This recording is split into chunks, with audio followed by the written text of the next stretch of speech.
Hello, believers, non-believers, and everyone in between. You're listening to Paranormal Stories with Sapphire, a podcast collaboration between Grand Rapids Public Library and me, Sapphire Sandalo, from Stories with Sapphire, Something Scary, and Paranormal Caught On Camera. Every Saturday in October at 7:30 p.m., I will be sharing an original spooky story. Stick around until the end to learn how you can share your story for a chance to be featured on the last episode and win a $25 gift card. Now get cozy and open your minds because it's story time.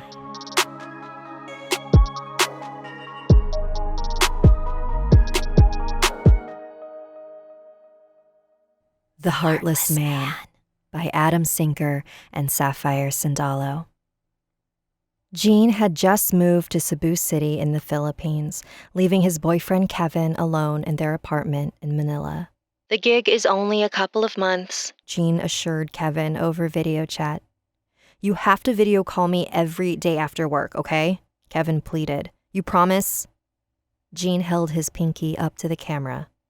Promise. A week had gone by, and Gene kept his word. They talked every single night. He didn't love that Kevin was so needy, but he knew that he would eventually grow out of it, and knew that this relationship was worth holding on to. One night, Gene and Kevin were on a video call. Gene was on his computer in his room, his back turned to his bedroom door. He was telling Kevin about the long shoot he had that day, when Kevin's brow wrinkled. Babe, I thought you said you lived alone. Yeah, I do. Then who just walked past your doorway? Gene swiveled his chair around. Oh, you're probably seeing the tree outside. One sec. Gene left the room for a minute and returned. Kevin's heart began to pound. There's this tree outside that casts weird shadows, but I closed the curtains now, so it won't bother you anymore, okay? Kevin's silent face stared back at Gene. Show me the tree, he asked. Are you serious? Show me the tree. Gene let out a heavy sigh and picked up his laptop. Kevin watched intently as Gene aimed the camera at the windows. He opened the curtain, revealing an eerily shaped tree.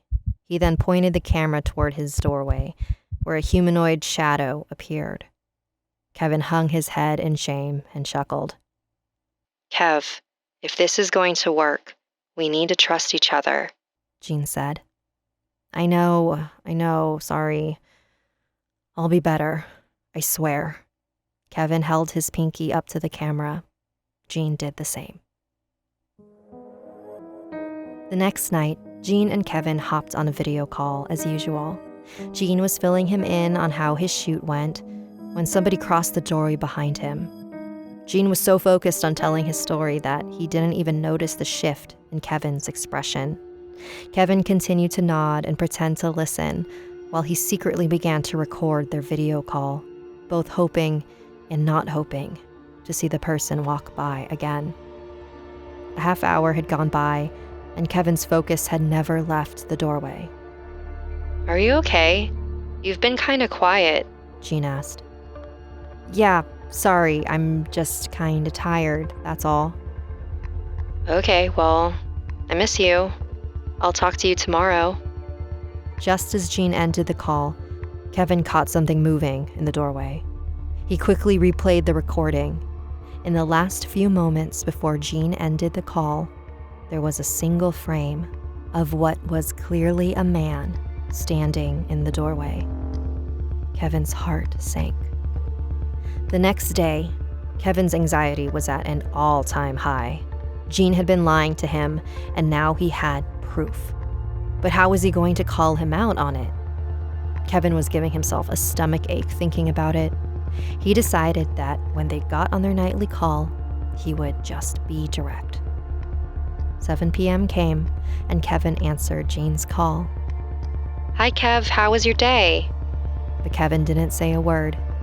He shared his screen, revealing the screenshot from the video last night. I don't get it. What is that? You've been lying to me, Gene. Kevin said curtly. "Why would you do this to me?" Kev, I swear, I don't know who that is. I swear. He held his pinky up to the camera. "We're done, Jean. I'm gonna start looking for my own place. Have fun with your friend. Oh, look, there he is." The man entered Jean's bedroom. Kevin ended the call and cried into his hands. After a few moments, he collected himself and pulled up the recording of the video call he just ended. "Show me your face, you bastard," Kevin muttered to himself. He scrubbed the video until the end. The man entered the bedroom. Jean turned around, fell out of his seat, and screamed. As the man got closer to camera, Kevin's eyes grew wider. The man appeared to have a gaping hole in his chest. He then grabbed Jean's face, and the call ended. Kevin sat in silence for a moment. Whatever he saw could not have been human. He began searching the man's description on the internet. A few articles came up. Tao Sawalai Gugma, the man with no heart. According to multiple websites, Tao Sawalai Gugma was once a man. He never found a love in life and became old and bitter. When he passed, he became a vengeful spirit, seeking out fragile relationships and breaking them down so that everyone can be miserable like he was. Once he's gained enough power from the negative energy they produce, he consumes the couple and moves on to the next. Kevin couldn't look away from his screen. This was all his fault. He quickly booked a ticket to Cebu City and headed straight for the airport. A few hours later, he found himself outside of Jean's apartment. Jean was not answering the buzzer or his phone. It was too early in the morning for any of the other tenants to walk out and let him in.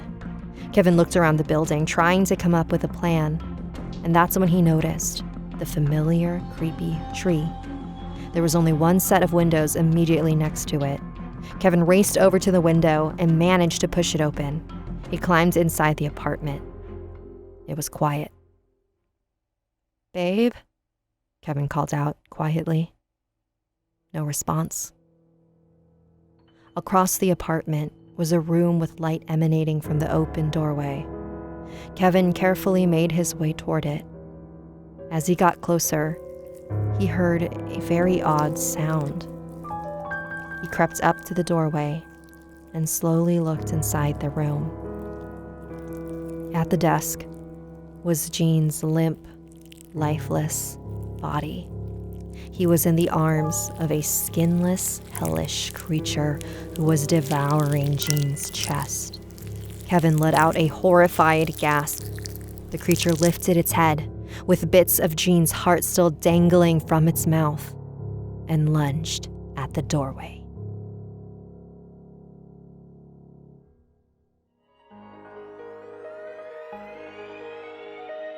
Thank you for listening.